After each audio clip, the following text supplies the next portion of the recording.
1902 से होती है और हमें 2 एस्ट्रोनॉट अपने स्पेसशिप में नजर आते हैं जो किसी एंटेरिस नाम के ग्रह पर जा रहे होते हैं, क्योंकि इन्हें पता चला है कि वहाँ पर इंसान रहते हैं। और हमें ये भी बताया जाता है कि हमारी पृथ्वी पर एक वायरस की वजह से महिलाओं की प्रजाति खत्म हो चुकी है, और इसीलिए जब इन दोनों एस्ट्रोनॉट को पता चला कि एंटेरिस ग्रह पर भी इंसानों की प्रजाति है, तो इन्होंने फैसला किया कि वो दोनों एंटेरिस जाकर वहाँ से कुछ लड़कियों को ढूंढकर पृथ्वी पर लेकर आएंगे, ताकि पृथ्वी पर महिलाओं की प्रजाति फिर से आ सके। और फिर जब स्पेसशिप एंटेरिस ग्रह पर लैंड करने वाला होता है, तभी अचानक ही उसमें आग लग जाती है। ये देखकर एडम और जैक स्पेसशिप को संभालने की पूरी कोशिश करते हैं, लेकिन स्पेसशिप ग्रह की सतह पर गिरकर क्रैश हो जाता है। हालांकि इस एक्सीडेंट में एडम को ज्यादा चोट नहीं आती है, लेकिन जैक के हाथ पर थोड़ी चोट लग जाती है, जिससे उसका बहुत सारा खून बह जाता है। इसके बाद हम एंटेरिस ग्रह को देखते हैं जो पूरी तरह बंजर और वीरान होता है, जहां इन्हें दूर दूर तक ना कोई आदमी और ना ही कोई खाने पीने का साधन नजर आता है, जिससे इन्हें लगता है कि इस ग्रह पर इंसानों का होना एक अफवाह है। लेकिन जब एडम जैक की चोट का इलाज कर रहा होता है, तभी अचानक इन्हें एक कुत्ते के भौंकने की आवाज आती है। तो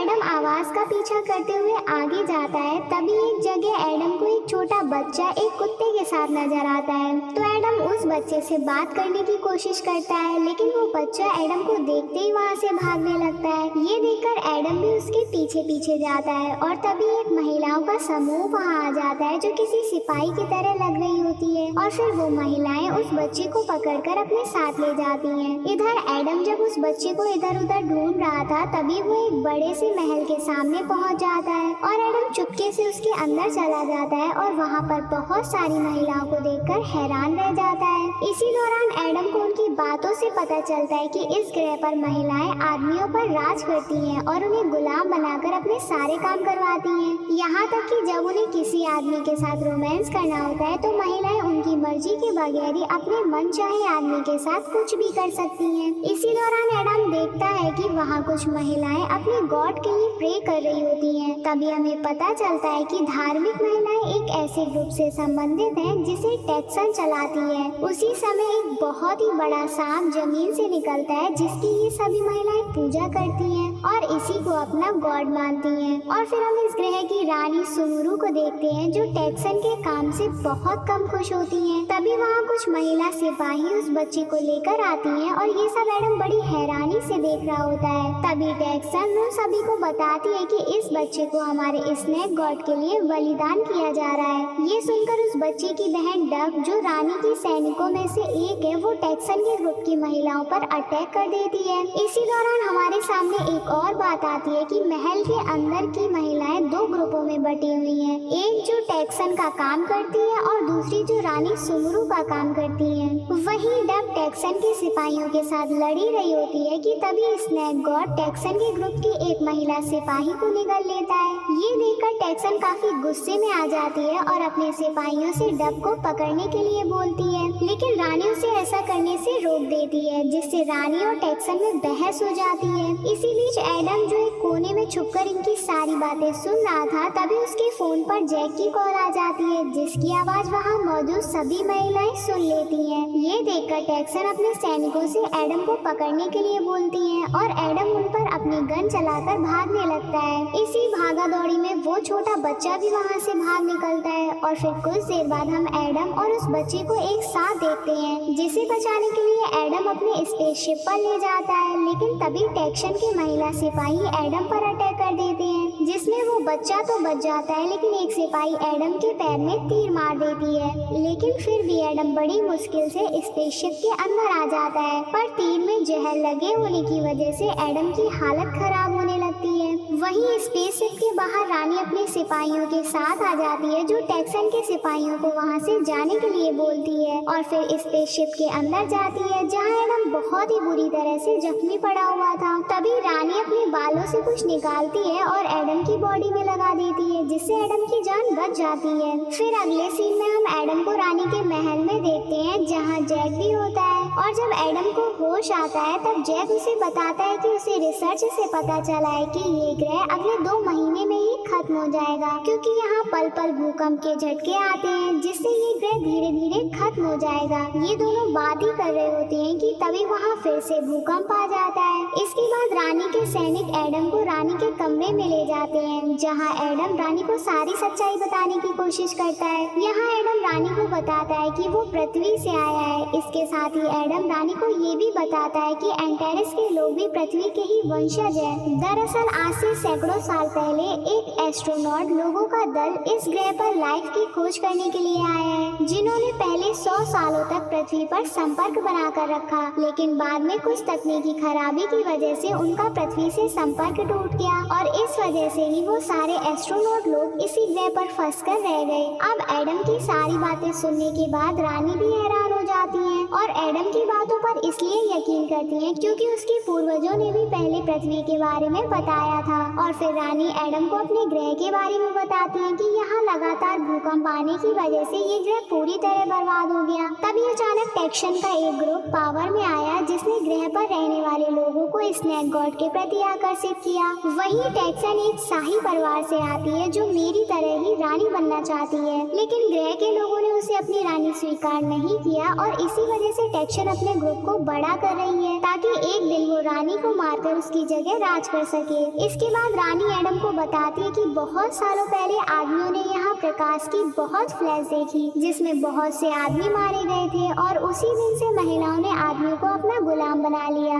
इसके बाद रानी एडम को अपनी खदान में ले जाती है जहाँ बहुत से आदमी गुलामों की तरह खुदाई का काम कर रहे होते हैं। यहाँ रानी एडम को बताती है कि हम आदमियों का इस्तेमाल अपना काम करवाने के लिए या फिर स्नैक गॉड को बलि चढ़ाने के लिए करते हैं। इसी दौरान जब एडम रानी को ये समझाने की कोशिश करता है कि ये ग्रह अगले 2 महीने में खत्म होने वाला है तो रानी उसकी बातों पर यकीन करने की बजाय उसे पीटने लगती है और उसे अपने सैनिकों से कालकोठरी में डालने के लिए कहती है। इसके बाद जब रानी के सैनिक एडम को कैद करने के लिए ले जा रहे होते हैं तभी टेक्सन के ग्रुप के लोग उन पर अटैक कर देते हैं जो रानी के ग्रुप की सारी महिला सैनिकों को मार देती है और एडम को पकड़कर अपने साथ ले जाती है। वहीं हम देखते हैं कि इस लड़ाई के बीच उस छोटे बच्चे की बहन डब बहुत बुरी तरह जख्मी हो जाती है और फिर अपने छोटे भाई के सामने ही दम तोड़ देती है। दूसरी तरफ टेक्सन के सैनिक एडम को टेक्सन के पास ले जाते हैं जहां टेक्सन एडम को अपने ग्रुप में शामिल होने के लिए बोलती है और जब एडम इस काम के लिए मना करता है तो टेक्सन उसके साथ फ्लर्ट करने की कोशिश करती है, लेकिन एडम फिर भी उसे मना कर देता है। इससे टेक्सन काफी गुस्से में आ जाती है और एडम पर अटैक कर देती है, पर इससे पहले कि टेक्सन एडम को कोई चोट पहुंचा पाती तभी रानी जैक के साथ वहां आ जाती है और एडम को टेक्सन से बचा लेती है। यहाँ टेक्सन जब रानी से लड़ने की कोशिश करती है तो रानी उसे एक ही मुक्के में बेहोश कर देती है। इसके बाद रानी जैक और एडम को वहाँ से बाहर लेकर जाती है। इसी दौरान जैक एडम को बताता है कि उसके पास पहले की तुलना में बहुत कम समय बचा है। यहाँ रानी भी इन दोनों के बीच की बात सुन लेती है। तभी रानी एडम को एक वर्ड जोन नाम की जगह के बारे में बताती है और ये वही जगह है जहाँ हजारों साल पृथ्वी से आया हुआ स्पेसशिप उतरा था।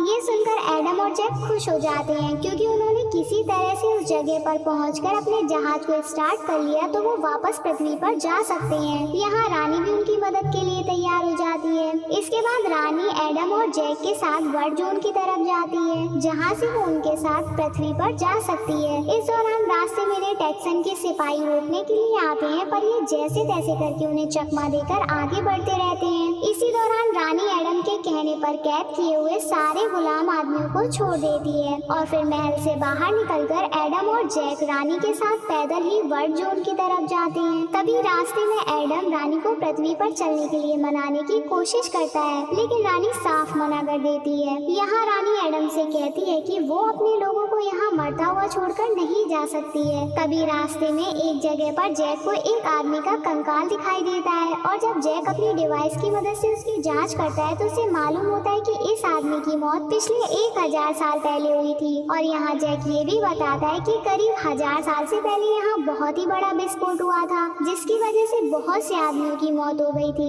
ये सुनकर रानी समझ जाती है कि ये वही रोशनी की चमक थी जो सदियों पहले उनके पूर्वजों ने देखी थी। इसका मतलब कि वो सब एक झूठ था। जो कुछ भी उनके धर्म में कहा गया था कि मर्द प्रजाति बहुत ही खतरनाक है। अब सारी सच्चाई जानने के बाद रानी अंदर से बहुत दुखी होती है, लेकिन एडम उसे आगे बढ़ने के लिए कहता है क्योंकि अब उनके पास ज्यादा समय नहीं बचा था। अगले सीन में ये सभी लोग वर्ल्ड जोन के पास पहुंच जाते हैं जो कि एक बहुत ही बड़ा स्पेस शिप होता है और फिर जैक और वो छोटा बच्चा इंजन को स्टार्ट करने की कोशिश करने लगते हैं जबकि एडम और रानी स्पेसशिप की तकनीकी चीजों को चेक करने लगते हैं। और फिर बहुत मेहनत के बाद एडम और जैक स्पेसशिप की इंजन को स्टार्ट करने में कामयाब हो जाते हैं। पर तभी टेक्सन अपने सिपाहियों के साथ वहां आ जाती है और उन पर अटैक कर देती है जिससे वहां बहुत ही घमासान लड़ाई होती है। पर एडम अपनी हाईटेक गन से टेक्सन के सभी सिपाहियों को मार देता है, लेकिन टेक्सन अभी जिंदा होती है जो रानी से दो दो हाथ करने के लिए कहती है। ये सुनकर रानी टेक्सन को जबरदस्त तरीके से मारती है। इसी बीच टेक्सन जब रानी को जान से मारने की कोशिश करती है तभी एडम उसे अपनी गन से शूट कर देता है जिससे उसकी मौत हो जाती है। इसके बाद जैक स्पेसशिप को उड़ान भरने के लिए तैयार करता है। वहीं अब रानी भी समझ जाती है कि उसका ग्रह अब खत्म होने वाला है, तो अब रानी भी एडम और जैक के साथ पृथ्वी पर चलने के लिए मान जाती है। और जब ये सभी लोग स्पेसशिप में बैठकर उड़ान भरते हैं तो एंटेरिस के लोग स्पेसशिप को आसमान में उड़ता हुआ देखकर काफी परेशान हो जाते हैं। वहीं एडम जब एंटेरिस के लोगों को उनकी रानी के बिना देखता है तो उसे उनके लिए काफी बुरा महसूस होता है। तो एडम जैक से स्पेसशिप को नीचे उतारने के लिए बोलता है और ग्रह पर बचे हुए बाकी लोगों को अपने साथ पृथ्वी पर ले चलने के लिए बोलता है। इस पर जैक एडम से कहता है कि अगर हम वापस ग्रह पर जाते हैं तो वहाँ आने वाला खतरनाक भूकंप हमारे स्पेसशिप को खत्म कर सकता है। पर एडम और रानी इतना जोखिम उठाने के लिए तैयार होते हैं और फिर रानी और एडम के ज्यादा बोलने पर जैक स्पेसशिप को नीचे उतार देता है। वहीं ग्रह पर मौजूद लोग स्पेसशिप को देखकर डर रहे होते हैं, तो रानी बाहर जाकर उन सभी को समझाती है और उन्हें स्पेसशिप के अंदर आने के लिए कहती है। तो रानी की बात मान सभी लोग स्पेसशिप के अंदर आ जाते हैं और जब जैक स्पेसशिप को फिर से उड़ाने के लिए तैयार होता है तभी स्पेसशिप पर एक बहुत बड़ा कोबरा अटैक कर देता है। लेकिन जैसे ही जैक स्पेसशिप को उड़ान भरने के लिए स्टार्ट करता है तभी स्पेसशिप से निकलने वाली आग से वो कोबरा जलकर मर जाता है और फिर स्पेसशिप पृथ्वी के लिए उड़ान भरते हुए आसमान की तरफ चला जाता है। और इसी के साथ ये मूवी यही खत्म हो जाती है। हमारे चैनल को ऐसे ही प्यार देते रहिए। चलो जल्दी से कमेंट करके बताओ आपको मूवी कैसी लगी। लाइक और शेयर करना मत भूलना।